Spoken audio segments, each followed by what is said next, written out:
All right. 15th and 9th. Okay. So I was at Sheridan Square working.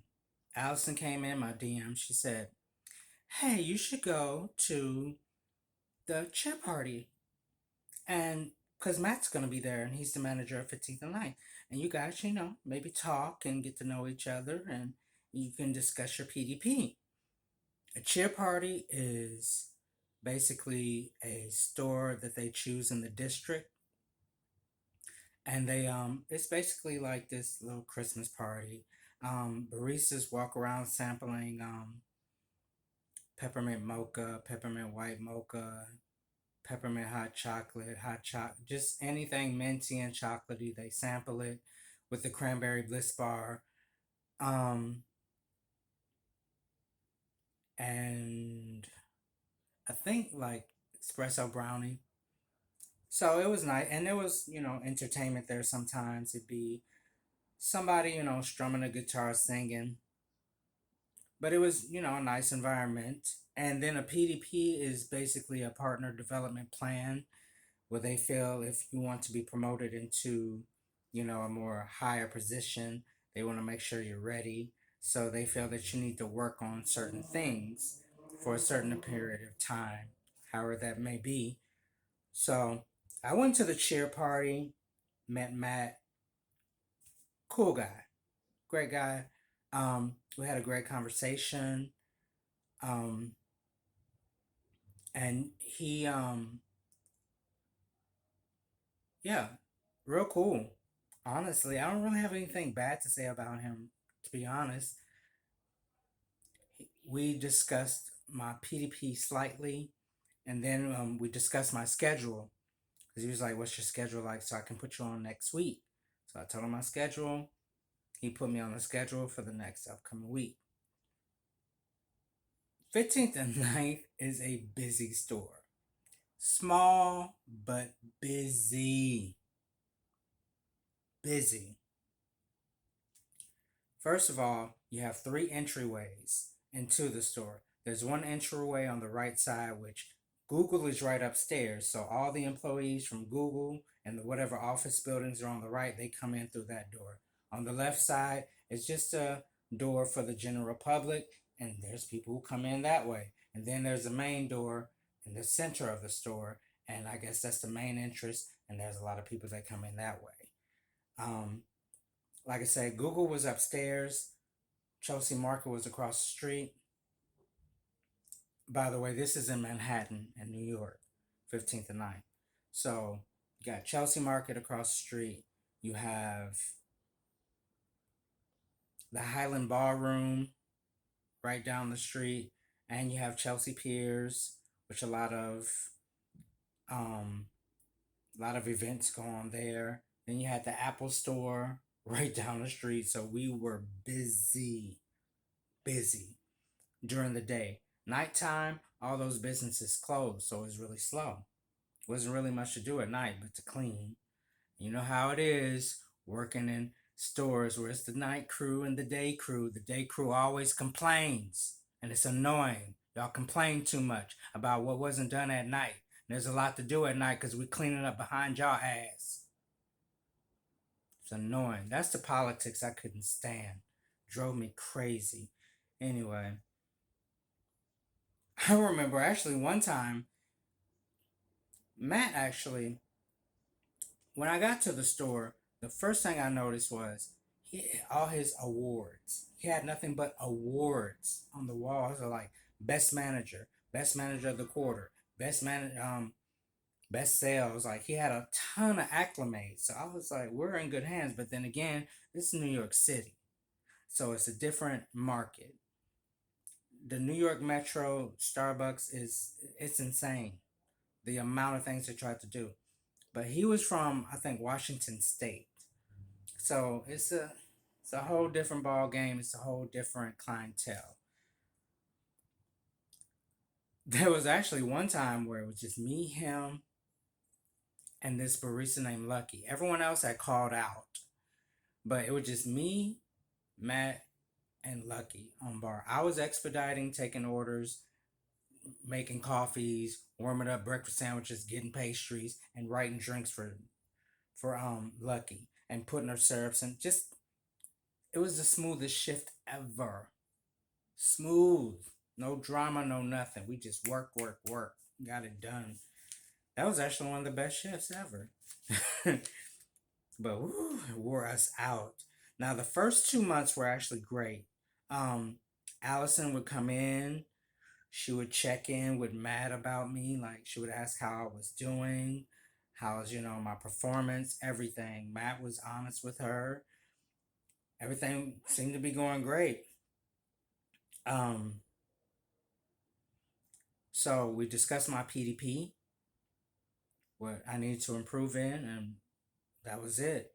But then Allison had an epileptic seizure, and so she was put out on medical leave for like a couple of months. And then eventually she just moved back to LA. Like I say, New York's a different market. I don't even know if she really had epilepsy or she just wanted to get the fuck out. So, but she ended up going back to LA. And then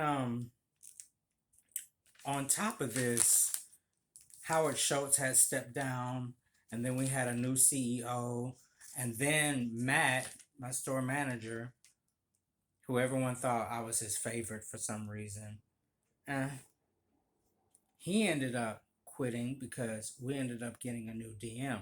Like I say, we our our current DM went back to LA, so we got a new DM.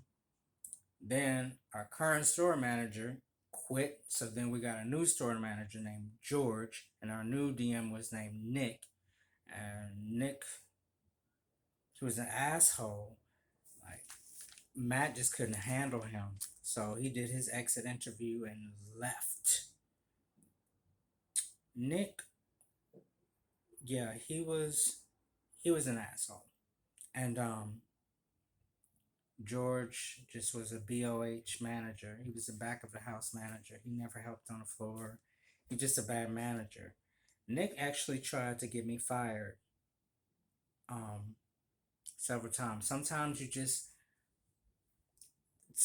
in your life, people just don't like you for some certain reason. You don't know why. I don't know why this man didn't like me. Maybe I didn't see it in my young eyes then.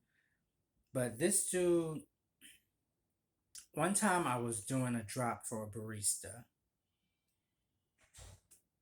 and George was sitting at the manager's desk, and I had a drop right there on the desk. I said, "Hey, can you keep an eye on this? I'll be right back. I just want to change out this drawer real quick." So I set the safe to change out the drawer.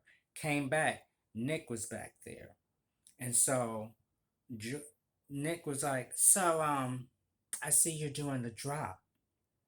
I don't see a barista's drop anywhere. Where did it end up?" And I said, "Excuse me?" And I said, "Well, I put it on tape, and when I went to look on the table, it was gone." So I was like, "Well, I put it right here on the table." I was like, "George, you saw me put it on the table." Then George takes it out of his pocket and throws it on the table. You see what I'm saying? Setting me up for miscast management. So he tore my head off about that. And then he wrote me up on a final for cash management. Then he wrote me up on a final for dress code because there was one time where it was short staffed and I had came in to get something to drink on my off day and I saw they were short staffed, so I jumped back to help. I didn't even get paid for it. I just wanted to help out. So he happened to be there, saw me, you're not in uniform. You shouldn't be back there. Well, you're the district manager. Well, no, you're on the clock. Why didn't you help out the fucking store? And here I am on my day off helping out. So he wrote me up for that, and then he wrote me up for gossiping because there was a no, sorry, there was a ASM named Howard that was actually supposed to take me under his wing and teach me and um on being an ASM, and me and him just bumped heads. And he had horrible work ethic. Um, I didn't agree with anything that he did.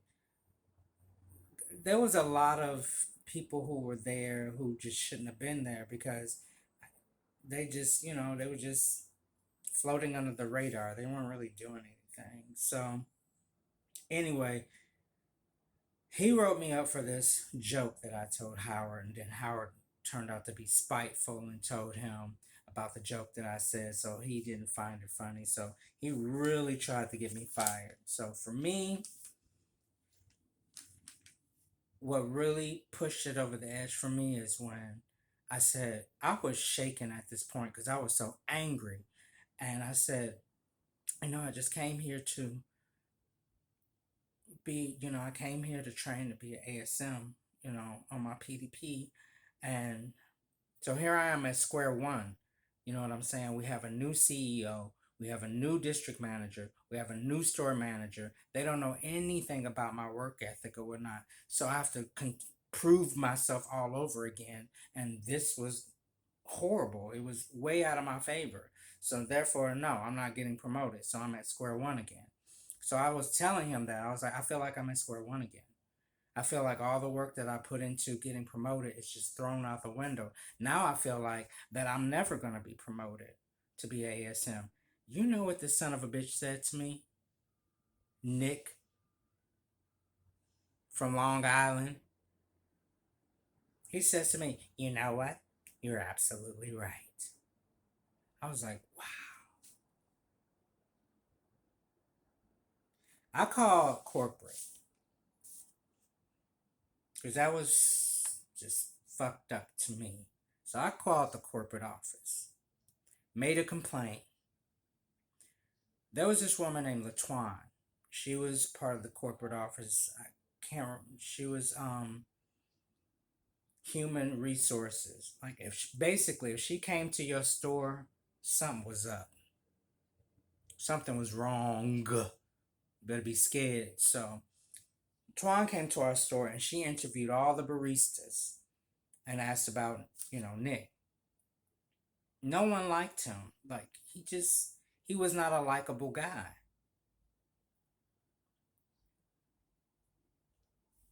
So she interviewed everybody. And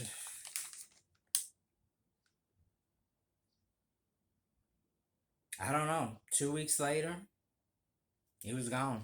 So we basically got a new DM. His name was Kirk. Kirk was pretty cool. At this time, like there were baristas who were just doing things and they weren't being held accountable for anything. So I didn't have much power. So it was making my job hell. There was this girl, Angie. Anytime I needed to open, if you coming to open a damn store, we have a lot to do. We have a lot to do. And this bitch would come late every time. And just come in casually. If you're gonna be late, at least show some urgency. Don't casually walk in like, hey, what's up? How you like nothing happened. I will rip your damn head off. Couldn't stand that. So then Howard gets fired. So we get a new ASM. Name's Judy. Judy was cool. Actually, at this point, there were a couple of baristas and us. We would all hang out, get high, hang out, whatnot. And we actually made somewhat of a bond and really tackled down how to do deployment in our store. And we figured it out. Like we were killing it. We were doing like maybe $30,000 to $40,000 a week. Okay, that's how busy we were. We were just turning them around, getting them in and out. Speed with service. That was like my big motto at that time. Um, this is where the problem started. Judy started dating one of the baristas, Andy. And then the problem was if he was scheduled at 7, she'd be scheduled at maybe 11. He wouldn't come in till 11. So I'm short staffed. Was never held accountable for it or anything. I was like, look, it's cool you two got a connection or whatnot, but y'all shouldn't be dating. You know what I'm saying? Like it's interfering with my shifts. It's interfering with, stuff. Blah blah blah. Oh, chill, dude, relax. Ain't no big deal. Blah blah blah. So I didn't like say George didn't do anything. So he allowed it to happen. Um, so that was a huge just mistake, honestly. This time, Starbucks had closed down all the stores. I think around this time, it was like 2006, 7. They closed down all the stores basically in New York and I don't know wherever else. I think everywhere at this time. They closed down all the stores to focus on espresso excellence. So we were going to be pulling the shots at a different time. We're not doing it, La Morocco, whatever the name of that machine is, like we used to do, but now we're pushing buttons and it's automated. So now we're, I guess, doing the shots a different way. We're steaming the milk a different way where it when you steam it, it tastes, see how that, and they're trying to convince us. See, you smell that, taste it? It tastes sweeter, don't it? Like you don't even need to add sugar. Shut the hell up. It's just some steamed ass milk. So we were shut down and there were screens and Howard Schultz was on them and there were, it was a whole video about, espresso excellence. And then we had to, do it ourselves. And our store managers and ASMs were showing us how it was done. Now, mind you, we got two ASMs. We got another new ASM, this dude named Cruz, who wasn't shit. Um, then we had Judy, who, you know, really wasn't shit. And then we had George, who really didn't care. So them trying to teach us about this, it just didn't work. So what happened between me and Judy during this meeting was one of the baristas behind me didn't hear what she was saying because she was explaining how we were going to re-steam the milk and everything. So I was basically telling her what Judy was saying, and then Judy was like, excuse me, I'm talking. I said, okay. And she was like, unnecessary. I was like, exactly. And we fell out after that because that was just the last straw for me. Plus putting up with the bullshit with her and Andy. Plus that bullshit. I was done. I was out. And honestly, after that, I didn't speak to her. And here it is, 2021. I haven't spoke to her since. So, not that I hold a grudge, just like I see you. Anyway, there was a girl, Rachel, who worked there. She's a barista. I was supposed to train her to become shift. She became a shift supervisor. I say George had favoritism. He really liked Rachel for some reason. He liked her. That was his favorite. I used to see them smoke cigarettes together, talk, chat it up, blah blah blah. I was like, okay. Like I saw it. I was like, favoritism. That's when the favoritism and the politics bullshit came. So within 4 months, Rachel became ASM. And here I am, still a shift supervisor. I'm supposed to come to this store to handle a business store, for me to be on this PDP, for me to be promoted. And all that was dropped once, we got new management in.